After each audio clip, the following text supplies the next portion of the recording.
બે પાંખોથી પરમ ધામ જવાય છે. આ બે આવી જાય ને એટલે આપણે પરમધામ એક પલકમાં પહોંચી જાવ. કે પંથ હોય કોટક કલપ પ્રેમ પોસાવે અહીંથી કરોડો ગામનો પંથ છે પરમધામ જવા માટે, પણ પ્રેમ આવી જાય ને તો એક પલકમાં ત્યાં પગી જાવ. જો યુગલ કિશોર મહારાજ હતા, આ દેહથી પરમધામ એની સુરતા પગી ગઈ હતી ને. અને જો આપણને તમને આપણે જો જેને યાદ કરી છે ને યુગલ કિશોર મહારાજને ધ્યાનમાં બેસી ત્યારે આને આપણે જેવું 5 તત્વનું શરીર હતું ને તો એને પરમધામ સીતોની આબે હુબ કરી અને આપણને બધાને કીધી કે આવી રીતે પરમધામમાં આ જગ્યાએ આ છે કે લીંબોય અનાર અમરત જાંબુ નારંગી બટ પક્ષિમ સોગાન બડોવન પુખરાજપાટ માંથી 16 ધારા જમના જેવી રહેશે માણેકપાટ મેન નવભૌમ દસમી આકાશી. આ બધું આપણને કોણે કીધું? યુગલ કિશોર મહારાજે કીધું. એટલે આપણે કીધું કે તમે સંસારમાં સુંદર સાથે આવ્યા છો ને તો એવા રૂડા કામ કરીને જવાના છે કે ફૂલ ખીલીને કરમાઈ જાય છે પણ સુગંધ મેલતા જાય છે. એમાં આપણે બધા જન્મા છે ને આ મૃત્યુલોક છે, આમાં જન્માને બધાને મરવાનું છે ને તો આપણે જન્મીને મરી જવાના છે, પણ આપણે સારી સુવાસ મેકી જવાની છે. આપણે ગયા પછી કહ્યું હારચું મરી ગયું કે હતા તે સારું કહ્યું. વાણી કેવી મીઠી હતી, આપણને કોઈ દી કડવું કીધું અને પ્રાણનાથજી મહારાજ એ કીધું મારા સાથને કોઈ કે કટુ વસન તો મોહે લાગત દુઃખ. આપણે કોઈ સુંદર સાથને કડવું ક્યારે કીધું હોય કોઈ નાહુડા પડે તો એ રાજજી મહારાજને દુઃખ લાગે છે. સુંદર સાથ તો રોઈને ઘડીક સાના થઈ જવાનું છે પણ દુઃખ કોને લાગવાનું છે? એ રાજ્ય મહારાજ જયારે આપણે જાહું ને ત્યારે બધું જ કહેવાના છે. વાણીની અંદર લખ્યું છે કે આપણે આ જગતની અંદર આવ્યા ને આપણે 60 70 વર્ષ 80 વર્ષ રહેવાના છે, પણ જ્યારે આ જ્યાં સુધી આયા છે પણ પરમધામમાં રાજજી બેઠા બેઠા બધો જ આ જોઈ રહ્યા છે. એ રાજ્યની ઈચ્છાથી જ બધું થાય છે. સનન ગ્રંથમાં કીધું ને હુકમે રોગ આવત હુકમે આવત સોગ હુકમે તાતા શિરા, એના હુકમથી જ બધું થાય છે. રાજ્યના હુકમ વિના કાંઈ થતું નથી અને એના હુકમથી જ આપણે અહીં બધા કેવા આનંદનો મેળાવડો લઈ બેસ્યા છે. બપોર તો 1 વાગ્યા તો ધમ પસાડા કર્યા હો, કેટલા નાયા ને કેટલા આનંદ લીધો બધા. સુંદર સાથ એ કોણ છે? શ્યામાજીના આનંદ સ્વરૂપા છે. આપણી ઉત્પત્તિ પણ શ્યામાજી થકી થઈ છે તો શ્યામાજી કોણ છે? આનંદ સ્વરૂપા શ્યામાજી. આપણે એના અંગ છે. એટલે શ્રી પ્રાણનાથજી મહારાજે બીજી સોપામાં કીધું દોડી શકો છો દોડિયો આયે પોષાય અવસર ફુરમાન મે ફુરમાયા આયા સો આખર. દોડી એટલે હવે કા 60 65 વર્ષમાં દોડીએ કે પણ કઈ રીતે દોડવાનું?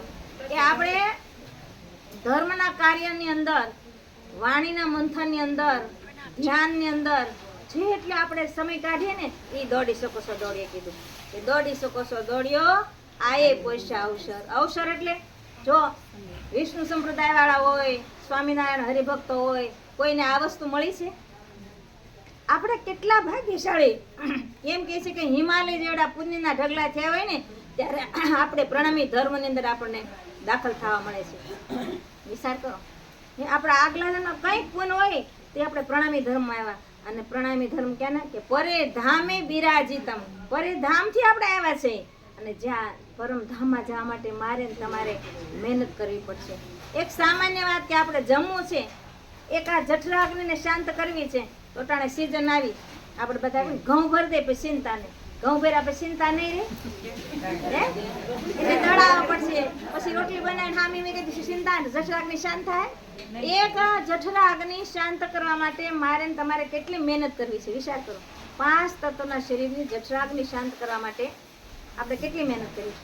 તો આ આત્માને પરમધામ આપણે પગાડવાનો છે.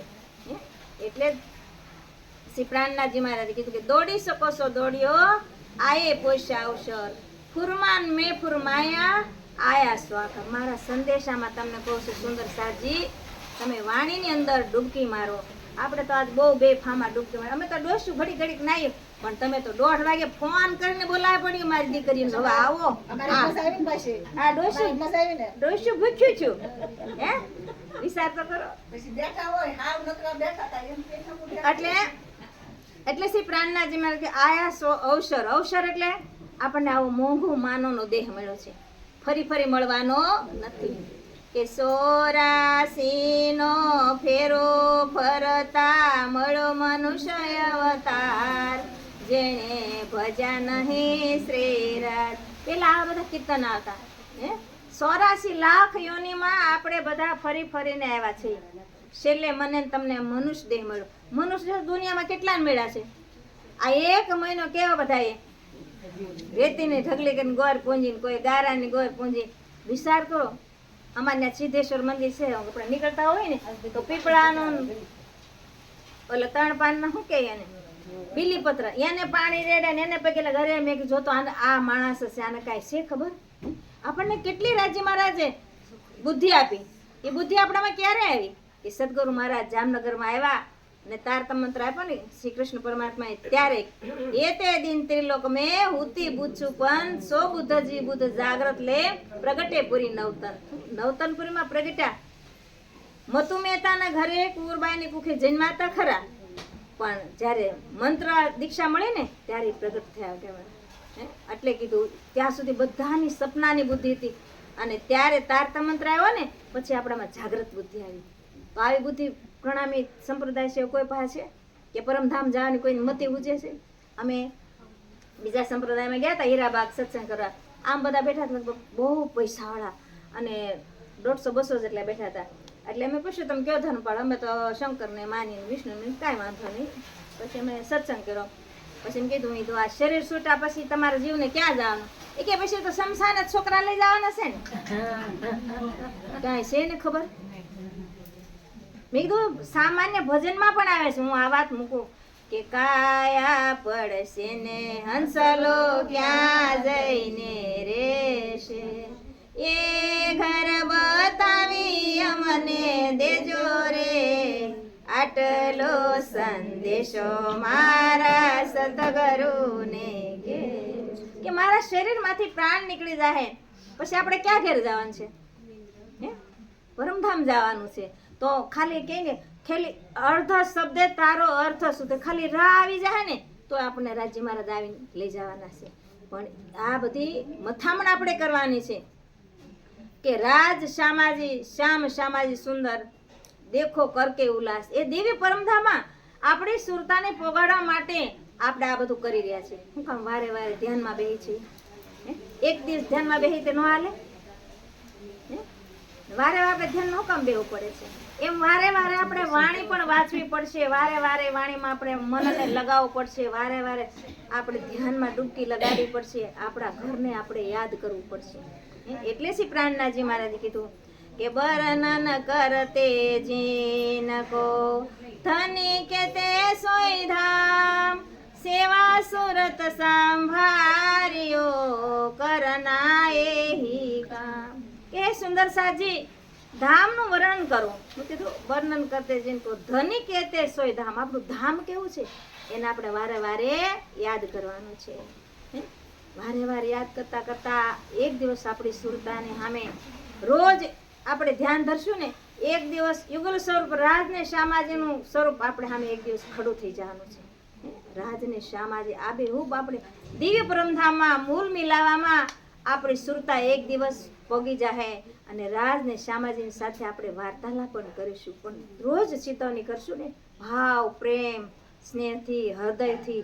ત્યારે એટલે શી કીધું કે વર્ણન કરતે જીनको ધની કહેતે સોઈ ધામ, સેવા સુરત સંભાળીએ કરના એહી કામ. આજે આપણે સુંદર સાથે બધા કેટલી સેવા કરે, બધાની ઈચ્છા હતી હું આ લાઈન ખવડાવું, હું આ લાઈન ખવડાવું, કોઈ ચોકલેટ ને કોઈ આ ખમણ ને ઢેફલા, મોલા પીળા ઢેફલા, ઢોકળા ને પીળા ઢેફલા કે કેટલી આપણને બધાને ઈચ્છા હતી કે અમારે સુંદર સાથની સેવા કરવી છે. અને પ્રાણનાથજી પણ વાણીમાં કીધું ને તુમ સેવા સે પાઓગે પાર. સેવા જેવો બીજો કોઈ પદાર્થ નથી. મને પહેલેથી એમ કે થોડુંક જાજુ ન પૂગી તો પણ થોડુંક, પણ એમ થાય સુંદર સાથની સેવા કરી લ્યો. સેવા જેવી બીજી કોઈ વસ્તુ નથી. વાણીની સોપાય છે તુમ સેવા સે પાઓગે પાર. સેવા જેવી બીજો કોઈ પદાર્થ નથી. અને આપણે અહીંયા સેવા કરી ધામ જઈને વાતો કરશું ને. અમે તો અધિક મહિનામાં અમાસ ને સોમવારે ગયા હતા, અને પછી આ એવો આનંદ મેળાવડો કર્યો કે લાડવાન સમોસાન ખૂબ ખાધા હો રાજીમાં. ઈ પેલા દેહનો આહાર આપ્યા ને ખૂબ નાયા ધોયા ને પછી તો તમારા સત્સંગમાં બેઠા. હે રાજમતી પેલા તમે દેહનું કરી લીધું ને